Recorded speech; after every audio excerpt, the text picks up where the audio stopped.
Okay, so we are back with another instalment of the Roger Moore-a-thon. Incidentally, there is going to be no rhyme or reason to the order in which, these come out. Like, for instance, we're talking about Crossplot today. Got this gorgeous release from Imprint Films, the Australian Blu-ray label. So you'll note that the first instalment of this was The Man Who Haunted Himself with, that came out in 1970. Now, we're not following any kind of conventional chronological order here because Crossplot came out in 1969. Yes, we're not going forward in time. This time we're going backwards in time. So this is a romp.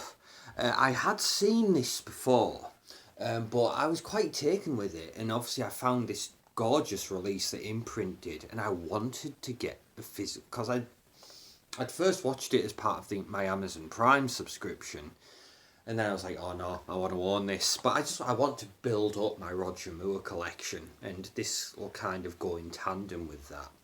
So this actually just arrived today. So I thought, well, let's sit down and enjoy it. So first off, it's going to double as talking about the film and talking about this release. So we get this gorgeous slipcase with the artwork on there. Some gorgeous artwork. And again, I really love the artwork that they've given for the actual Blu-ray case. Really like that. Again, that is a strong look that Roger rocks when he puts it's like the infantry, the military get-up that he rocks. Gorgeous restoration. The picture and sound quality on this is gorgeous. They've done a wonderful, wonderful job restoring it. Of course, we've got some audio commentaries and things like that. There is a retrospective on here that they've got with Francis Matthews that I'm interested to check out. Also, we'll look at the inside. I've got obviously a repeat of the artwork on the disc. And then they've got this great, it's a lot of fun actually, this insert, what they've got on the insert. Got that real gorgeous photo, that real great photo. You've got obviously a great shot of Roger there, and you've got Claudie Lange there as well. Just looking, it is. I was hoping it would be. You've got also Veronica Carlson there in the back as well. But one of the cool things they've included this little booklet. And what it is, it's a reproduction of the press book that came out around the time the film was released. So you get some real great insert shots as well. Like little snippets of articles and things like that, and some real cool photos. Incidentally, I really like that photo of Rod. That's the only thing, they're small, so you can't fully appreciate them. And then, of course, you've got the variations on the promotional artwork on that side as well, and some more snippets of excerpts of articles, and then it continues, and then rounds it up on the back. It's great, but a wonderful, wonderful release. But this film is an absolute romp. So it came out in '69. So this was in the intermediary years when Roger had finished The Saint, and he was in between. He hadn't started as Bond yet. But it was an interesting few years. He did a couple of interesting things. Obviously, we talked about The Man Who Haunted Himself. Obviously, this was '69, so this was the year that the Saint ended. I really like this one. I really do. It's schlocky, certainly in a way, but it has a really good sense of humour about itself. It doesn't take itself seriously.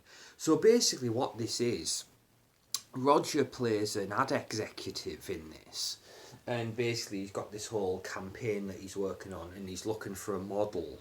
Well, actually, that's not entirely true. He's already found his model, but then shenanigans ensue, and then a new model enters the picture, played by Claudie Lange, and it just so happens that she's caught up in this whole elaborate conspiracy, political espionage plot to assassinate a foreign leader. And basically Roger Moore gets caught up in it right alongside her. It's very light, easy breezy stuff. And again, you might say there's a lot of like plot convenience, contrivance. Just it's very like there's a lot of like we'll call it coincidence, convenience, but it's a lot of fun. Basically, Roger's caught up in this alongside a beautiful girl to foil an assassination attempt on a foreign leader. Overthrow some shadowy organisation. But it's fun. It's really light stuff. It's just a real good time. You can see, when you see these films where you can feel that everybody had a lot of fun working on it. That's exactly what this is. Roger is clearly enjoying himself. Claudie Lange, stunningly beautiful. Gorgeous, gorgeous woman. And she's perfectly likeable in this. She's perfectly likeable. She's a lot of fun. She has a really, really great chemistry with Roger. They have a really good dynamic going on. There is one of the fun things that was interested in this or included in this press book. Claudie Lange there was an article where she did an interview, and I quote, "I'm sick of being confused with Sophia Loren." That's not a bad problem to have if we're being completely honest. And you can see the resemblance. I mean, maybe that's one of the reasons she was cast. We've had similar stuff before. Case in point, when they were casting for the female lead for On a Nightmare on Elm Street Part 2, Freddy's Revenge, the lead actress the cast that, the word on the street is because she looked a hell of a lot like Meryl Streep. So, it's all about what you do with it.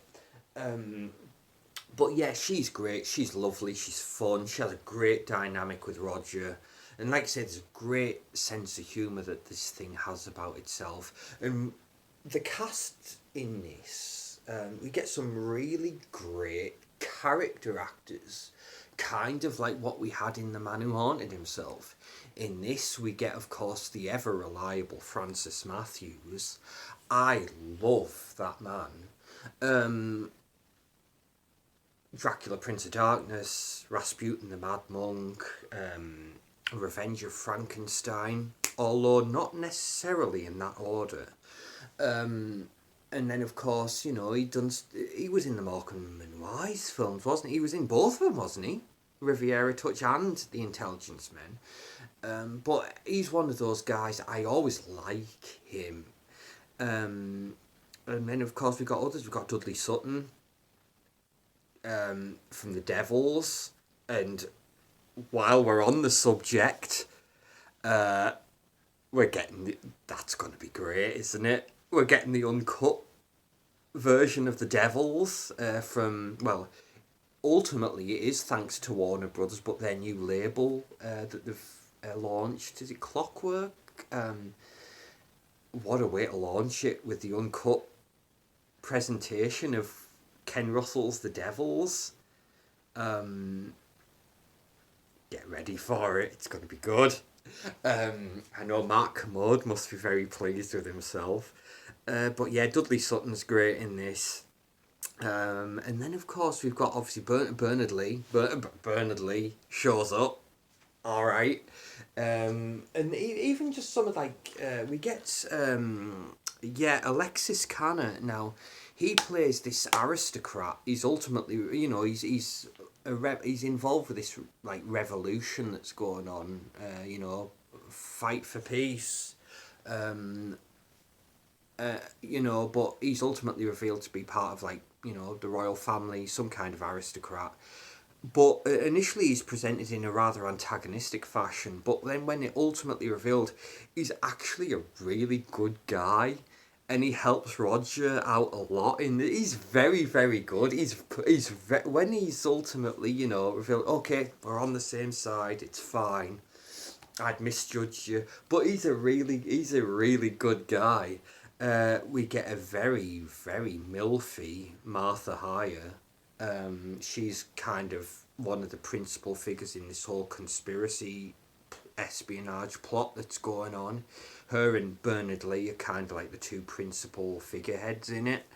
And then of course you've got Francis Matthews as like their like chief heavy. He's kind of like he's basically goes in like as we get towards the end where the assassination's going to take place, he goes like full Day the Jackal mode, and we are incidentally referring to the 73 Edward Fox film, not whatever that Eddie Redmayne Lasagna Lunch TV series was. For some reason it's getting a second season. And also certainly not that Bruce Willis Richard Gere thing that was unleashed upon it. Why was Richard Gere Irish in that film? And why was Jack Black in it? But yeah, this film, you might say in large part it's nonsensical, but it's a lot of fun. We know Roger's going to save the day ultimately. And you know what? It is a bit clever in parts. It really is. But it's just one of those. Or also, when we're talking about people who show up, we get the wonderful Veronica Carl's. Well, referring to my earlier point, she's in one of the pictures, so you'd assume that she would be in the film. Yeah, Veronica Carlson's in this, although not nearly as much as I would hope I could do with. I love Veronica Carlson. She was, of course, around this time, she was in that great twofer back to back of Dracula has risen from the grave and Frankenstein Must Be Destroyed. I mean, they're two really, really shining examples of Hammer's filmography. Both great. And then obviously, so yeah, I think Dracula has risen from the grave was 68, and then Frankenstein Must Be Destroyed was the following year. Obviously, 69, the same year that she was in this. I always, whenever I think about Veronica Carlson, I always think of her, though she was in the other one, wasn't she? The other Frankenstein film, Horror of Frankenstein. And my God, was it 70, 71? It's basically the one Frankenstein Hammer film that Peter Cushing's not in. She is stunningly beautiful in that movie, though. She, the way she's made up, the way her hair's done, of course she's in those wonderful dresses that do wonders for a bust. But she looks incredible in that one. Although I haven't seen it because I have some weird hang-ups, and as much as I'm into how Veronica Carlson looks in that film, there's a giant stumbling block. And this has been going on for well over a decade. I cannot stand, for the life of me, I cannot stand Ralph Bates. He just rubs me the wrong way. I cannot stand him.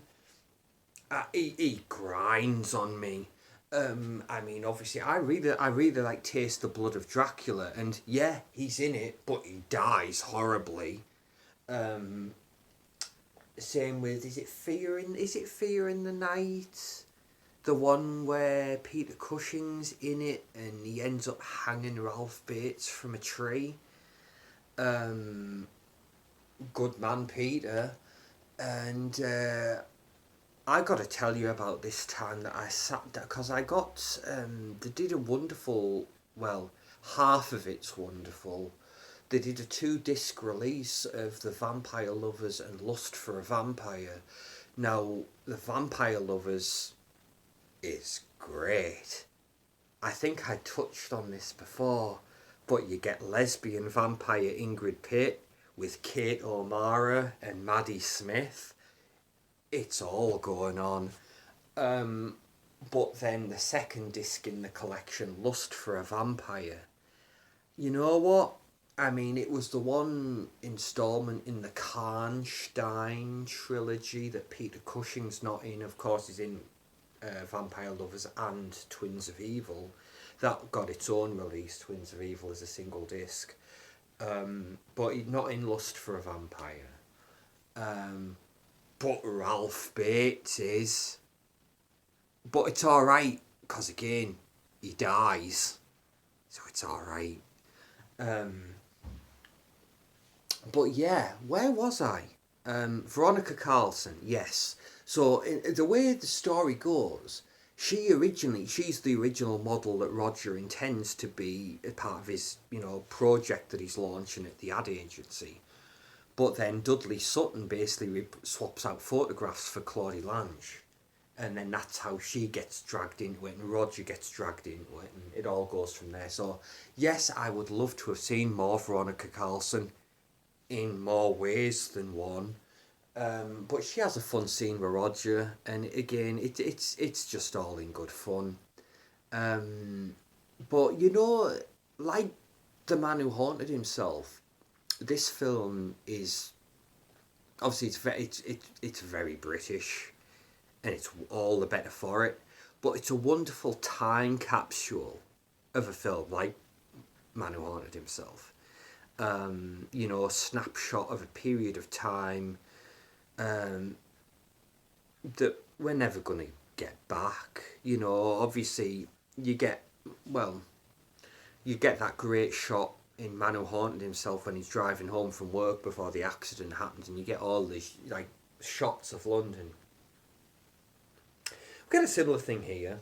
After he's in the middle of macking on Veronica Carlson, then his alarm goes off, and he's like, oh, it's time for me to go to work. Again, it's fine. I totally buy it, because if you're with Veronica Carlson, it's completely understandable how you'd lose track of the time. So it's all right. And then we get this great shot of him on his way to work. He's in his car, he's shaving with the electric razor. Incidentally, the press release, this might be the most valuable piece that's included with this set, because how many times have we referred to it now? I want to get this right, because it even includes the shaver that he uses. Well, it gives you a full breakdown, really. So he drives an Alfa Romeo, because why wouldn't he? He shaves with a Remington Selectronic 500. And he also drinks milk, because it's part of the scene. He's driving through traffic, he's shaving, he's got his tux on, he's going into the office with his tux, and it's one of those wonderful tuxes that he wore. Not unlike what he wore in The Persuaders, with the ruffled shirt. I like them, I really do. I really like the ruffled shirts with the wide bow ties. A lot of people go in for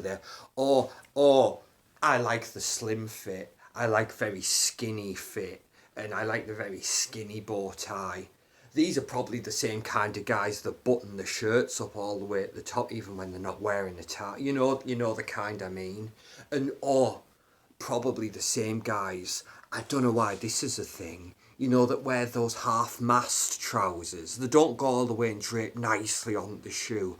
Oh no, they stop about, what, shall we say, 6 inches, maybe, above. Yeah, I don't get it. But yeah, he looks great. And again, there's just a great moment in it, when we're talking about that time capsule element. He drives past a milk truck, he helps himself to a bottle, tosses a coin at the driver, and it's really, really fun. It's honestly, and just the chemistry that Roger has with everyone in this. And when you've heard stories since, in the years that have gone by, he knew everybody. He worked with everybody. Obviously, before he was Bond, he'd worked with Bernard Lee and Lois Maxwell. Obviously Bernard Lee here and on The Persuaders. Lois Maxwell, I think, was in episodes of The Persuaders. She was certainly in episodes of The Sane. And did Roger and Lois Maxwell go to Was it RADA? I think they were both in RADA together, or whatever drama school it was. So they knew each other, but everybody knew Roger, and everybody liked him. And that's one of the reasons why Roger's such a special person, you know, in that industry as well. Um, but yeah, just the chemistry he has with everybody in the film. It's so much fun. And let's have a look. What the running time on this is 1 hour 36. It doesn't overstay its welcome. It's got a good pace to it. It's fun. It really, really is fun. And again, you can just see Rogers having fun. Like he'd done what the best part of a decade of The Saint. That had come to its end, and then he's just in this intermediary period where obviously deciding what he's going to do, but doing interesting stuff. Like this is a lot of fun, and it has some really great set pieces. You know, and some really good humour, like the whole sequence where they go to a wedding when they're trying to evade Francis Matthews and his men. Oh, they ruin the lives of this poor couple who hadn't done anything to anybody. But it's glorious. It's so much fun. And they even steal the wedding car. And Claudia Lange helps herself to one of like the cake boxes. That's what another running gag in this. That girl has an appetite. She can eat. And hey, more power to her. It's nice to see. But yeah, there's just so many fun sequences in this. And there's a really impressive sequence where they're in a car being pursued by a helicopter through this woodland. And it's very, very well done. Because there's a lot, you know, there's a lot of scenes where the helicopter's flying real low and it gets real close to some of the trees, man. So there was no small amount of skill involved in achieving, you know, what they were able to achieve. But it's light, it's easy breezy stuff. I really like it. I really, really do. It's got a wonderful theme song. Is it? I was just looking and seeing if they're credited. Is it John Rolls, Jim Rolls, Jeff Rolls? I'm sorry. Kind of doing like a Matt Monro-esque impersonation, and I mean that as a compliment. But it's a fun song. We have this real wonderful opening title sequence as well. You know, again, gloriously 60s. But yeah, if you haven't seen this one, again, I'm sure it's still on Amazon Prime. Obviously, I was so happy to get this release from imprint. Our poor. The amount of help this has been given me, and that's the way I treat it. But yeah, I love this release. I really, really do. And again, it's just so always great to see Roger Moore having fun. And that's exactly what this is. That kind of wraps this up. And again, just a wonderful, light, easy breezy film. Fun characters, really good sense of humour, and a great time capsule film. I really like it. Yeah, and again, if you've seen it, I'd love to hear your thoughts. If you haven't, again, if you've got Amazon Prime and it's still on there, just check it out. Again, it's an hour and a half practically. In, out, put the kettle on. Or if you are a fan and you didn't know about this wonderful release that Imprint Films is on, it is a region free. It is a region free. Even though it's from Australia, but it is region free. So you might enjoy getting your hands on this. But thank you for indulging me. This pretty much wraps the second volume of the Roger Moore-a-thon. Brings this to a close. I hope you've enjoyed it. Again, these are just wild ramblings, you know. And if I think of again, all of this is unscripted. Sometimes I write notes. Of course, I obviously didn't hear, otherwise I'd have made a note of who sang the theme song. I hope you've enjoyed it. These are fun to do. It's just fun. Because again, I absolutely idolise Roger Moore. I really do. And again, that was the thing. Roger Moore, obviously, it was the anniversary of his passing recently. So you think, well, that might have been an ideal date to do an episode of this, you know, kind of commemorate, celebrate. But it's like, oh no, let's do it on Peter Cushing's birthday, because that makes a lot of sense. But it's alright though.